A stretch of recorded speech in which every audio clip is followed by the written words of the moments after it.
Selamat pagi Bapak Ibu Saudara yang dikasihi dan diberkati oleh Tuhan. Shalom. Jumpa kembali dalam sarapan rohani pagi GNHB Base pada kesempatan ini. Kiranya saya jumpai Bapak Ibu Saudara semua dalam keadaan sehat, penuh dengan sukacita dan tetap semangat. Sebelum kita bersama mendengarkan firman Tuhan, mari kita berdoa.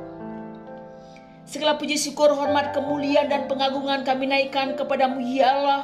Di dalam nama Tuhan Yesus Kristus, Allah yang hidup dahsyat dan ajaib. Sungguh kami mengucap syukur ya Tuhan, ketika pagi hari ini Tuhan masih mempercayakan nafas kehidupan bagi kami. Kami diberikan kekuatan dan semangat yang baru. Kami percaya semua oleh karena kasih dan anugerah Tuhan. Saat ini kami hendak mendengarkan firman-Mu ya Tuhan. Kami percaya bahwa dalam firman-Mu ada kuasa yang sanggup menghiburkan, menguatkan, memulihkan, bahkan mengubahkan setiap kami. Oleh sebab itu Tuhan, berfirmanlah, berbicaralah bagi setiap kami. Di dalam nama Tuhan Yesus Kristus, firman yang hidup, kami berdoa. Amin. Bapak Ibu yang diberkati oleh Tuhan, firman Tuhan hari ini Senin 14 November 2022 terambil dari Yeskiel pasal 14 ayat 6. Demikian bunyi firman Tuhan. Beginilah firman Tuhan Allah, bertobatlah dan berpalinglah dari berhala-berhalamu. Yang kedua, Roma 12 ayat 2. Janganlah kamu menjadi serupa dengan dunia ini, tetapi berubahlah oleh pembaharuan budimu, sehingga kamu dapat membedakan manakah kehendak Allah, apa yang baik, yang berkenan kepada Allah, dan yang sempurna. Demikian pembacaan firman Tuhan. Yang berbahagia adalah setiap kita yang dengan sungguh membaca firman-Nya, terlebih yang melakukannya. Bapak Ibu yang diberkati oleh Tuhan, ketika kita mendengar kata berhala, apa yang terlintas di benak kita?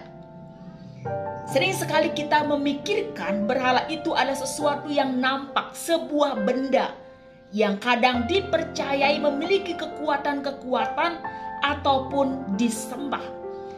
Ya, namun dalam kitab Yeskiel ini, berhala itu adalah sesuatu yang tidak dapat dilihat oleh mata.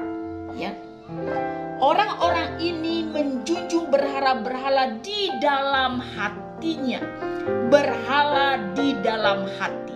Sebagai umat yang percaya kepada Tuhan, ya, berhala itu adalah suatu kekejian di hadapan Tuhan. Karena dengan berhala itu kita dapat menomorduakan Tuhan dan menduakan Tuhan. Dan Tuhan tidak mau itu terjadi. Berhala hati dan berhala pikiran. Kita akan belajar pada pagi hari ini. Ketika tua-tua Israel meminta petunjuk Tuhan kepada Yeskiel, Tuhan menunjukkan bahwa mereka menjunjung berhala dalam hati mereka. Dan inilah yang membuat mereka tersandung dan membuat mereka melakukan kesalahan di hadapan Tuhan. Dan Tuhan mau supaya mereka berbalik, ya. Mereka itu kembali terpikat hanya kepada Tuhan. Mereka berpaling, mereka bertobat dari segala perbuatan yang keji, ya. Dan hanya mengenal, mengetahui bahwa Dialah Tuhan. Ya, Dia ingin Israel tidak tersesat lagi dan tidak menajiskan diri lagi. Ya, segala sesuatu yang mengambil posisi Tuhan di dalam hati kita, ya, yang menggeser sedikit saja prioritas hati dalam hidup kita, itu sudah dikatakan berhala. Sesuatu yang memikat, yang melebihi Tuhan Yesus dalam hidup kita. Ya. Apakah itu ambisi dalam berkarir? Apakah itu juga sebuah keinginan yang lebih penting? Apakah itu juga sebuah kesenangan dan hobi? Atau keterikatan kepada seseorang, atau popularitas, atau apa saja yang menggeser posisi Tuhan di dalam hati. Oleh sebab itu Tuhan mau kita bertobat dan berpaling dari berhala-berhala itu, yaitu adalah dengan cara menjaga hati kita untuk tetap menjadikan Tuhan Tuhan yang bertahta di dalam kehidupan kita. Tuhan yang bertahta dalam hati kita. Karena apa Bapak Saudara, bahwa dalam hati ya, di dalam Markus pasal 7 21 dan 22, sebab dari dalam hati manusia muncul pikiran-pikiran jahat, dosa seksual, pencurian, pembunuhan, persinahan, keserakahan, kejahatan, kelicikan, hawa nafsu, iri hati, hujat, kesombongan, kebebalan. Dari hati manusia bisa muncul segala macam kejahatan.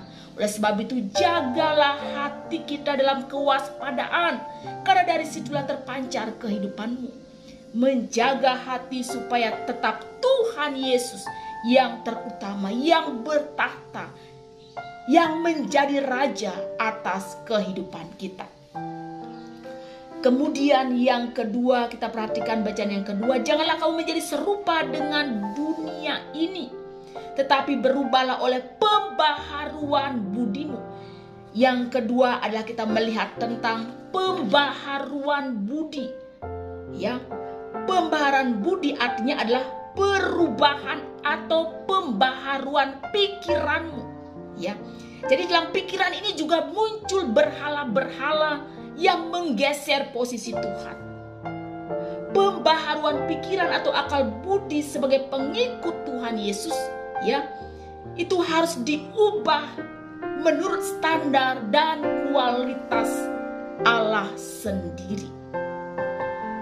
Karena apa? Pembaharuan di dalam pikiran ini dapat merubah kehidupan seseorang, ya. Pembaharuan dari pikiran ini dapat merubah arah hidup seseorang, dan ini berhubungan dengan perubahan moral. Ya.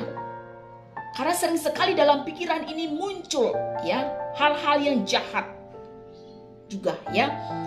Dan sering iblis memakai pikiran kita untuk membuat kita jatuh dalam dosa. Rasul Paulus katakan dalam Korintus, tetapi aku takut kalau pikiran kamu disesatkan dari kesetiaan kamu yang sejati kepada Kristus, sama seperti Hawa diperdaya oleh ular dengan kelicikannya. Iblis menyerang pikiran manusia supaya jatuh di dalam dosa. Demikian juga kita lihat ketika Tuhan Yesus memberitahukan kepada murid-muridnya bahwa dia harus ke Yerusalem, sengsara, mati dan dibangkitkan. Tapi Petrus menarik Yesus dan dia berbisik ya. Berbisik kepada Tuhan Yesus dan menyampaikan sesuatu mengatasnamakan Allah. Apa yang dikatakan oleh Tuhan Yesus? Enyalah iblis, engkau suatu batu sandungan bagiku, sebab engkau bukan memikirkan apa yang dipikirkan Allah, melainkan apa yang dipikirkan manusia. Jadi sering sekali Bapak Ibu ya, kehidupan kita itu dikendalikan oleh pikiran-pikiran kita. Jadi apa yang terjadi, apa yang kita katakan, apa yang kita lakukan, itu tergantung apa yang kita pikirkan ya. Artinya adalah bahwa kamu adalah hasil produk dari pikiranmu sendiri. Kamu adalah hasil produk dari pikiranmu sendiri. Ya.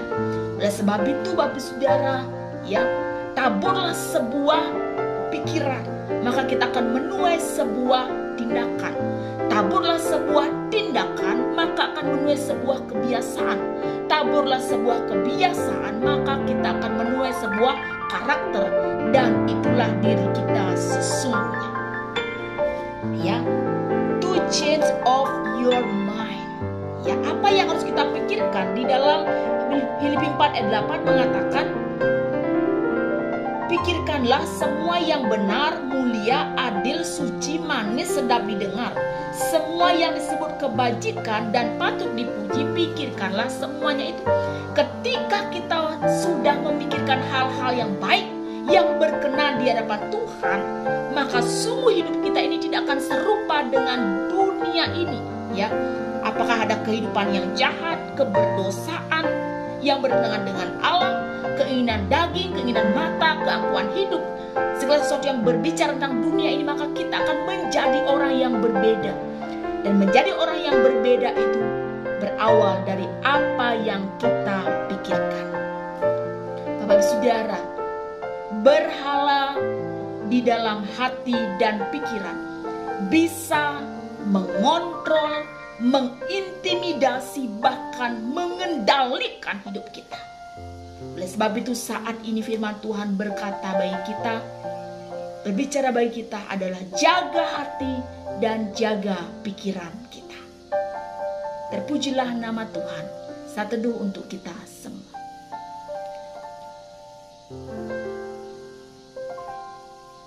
Samanya kita bernyanyi, ku berikan hatiku.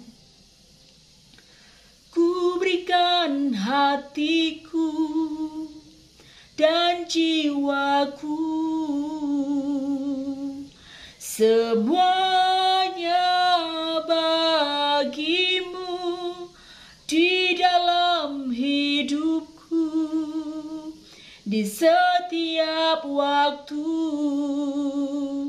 nyatakan jalanmu. Ku berikan hatiku dan jiwaku, semuanya bagimu di dalam hidupku. Di setiap waktu nyatakan jalanmu. Ya Tuhan, hamba-Mu yang terbatas ini berhenti berbicara. Bila kuasa firman-Mu yang tak terbatas itu kiranya bekerja lebih jauh lagi dalam hati dan nurani kami. Ya Tuhan, sungguh suatu berhala adalah kekejian di hadapan Tuhan. Oleh sebab itu ya Tuhan, apapun yang menggeser posisi Tuhan dari hati dan pikiran kami, jikalau itu yang terjadi di dalam nama Tuhan Yesus, di dalam nama Tuhan Yesus Kristus, Tuhan menilik, Tuhan menjamah, sehingga tak ada satupun hal yang menggeser Tuhan di dalam kehidupan kami. Hanya Tuhan Yesus Kristus yang bertahta di hati dan pikiran kami, sehingga ya Tuhan kami boleh menghasilkan perkara-perkara yang baik, perkara-perkara yang besar, hanya untuk kemuliaan bagi nama Tuhan. Pakailah kehidupan kami Tuhan untuk terus boleh berjaga-jaga dan waspada, menjaga hati dan pikiran kami. Ya Tuhan, berkatilah seluruh jemaat Tuhan Gelang Ninghyang Abian Basi, setiap pribadi, setiap keluarga, setiap rumah tangga, apapun pergumulan yang ada ya Tuhan, dalam kehidupan suami istri, anak-anak, tumbuh kembang pendidikan, pergaulan, teman hidup, jodoh, keturunan, masa depan, masa tua, pergumulan keuangan, biaya hidup, sakit penyakit, dan ada begitu banyak persoalan ya Tuhan. Di dalam nama Tuhan Yesus, hamba berdoa, yang sakit disembuhkan, yang sedih Tuhan hiburkan, yang berbeban berat Tuhan berikan mereka kelegaan. Bila semua umat-Mu Tuhan mengalami lawatan Tuhan pada pagi hari ini, terima kasih ya Tuhan, terima kasih. Kami terus juga berdoa untuk pemerintahan bangsa Indonesia ini. Kiranya Engkau memberkati, memimpin kami dari pusat sampai kepada daerah-daerah. Tuhan menguatkan, Tuhan memberikan hikmat, sehingga setiap keputusan dan kebijakan yang diambil mendatangkan berkat dan sukacita bagi masyarakat Indonesia.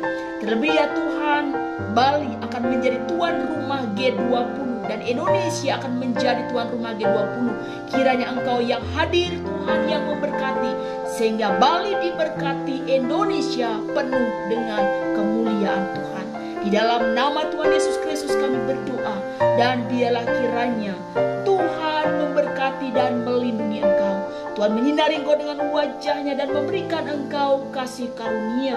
Tuhan menghadapkan wajahnya kepadamu dan memberikan engkau damai sejahtera sekarang ini sampai selama-lamanya. Amin.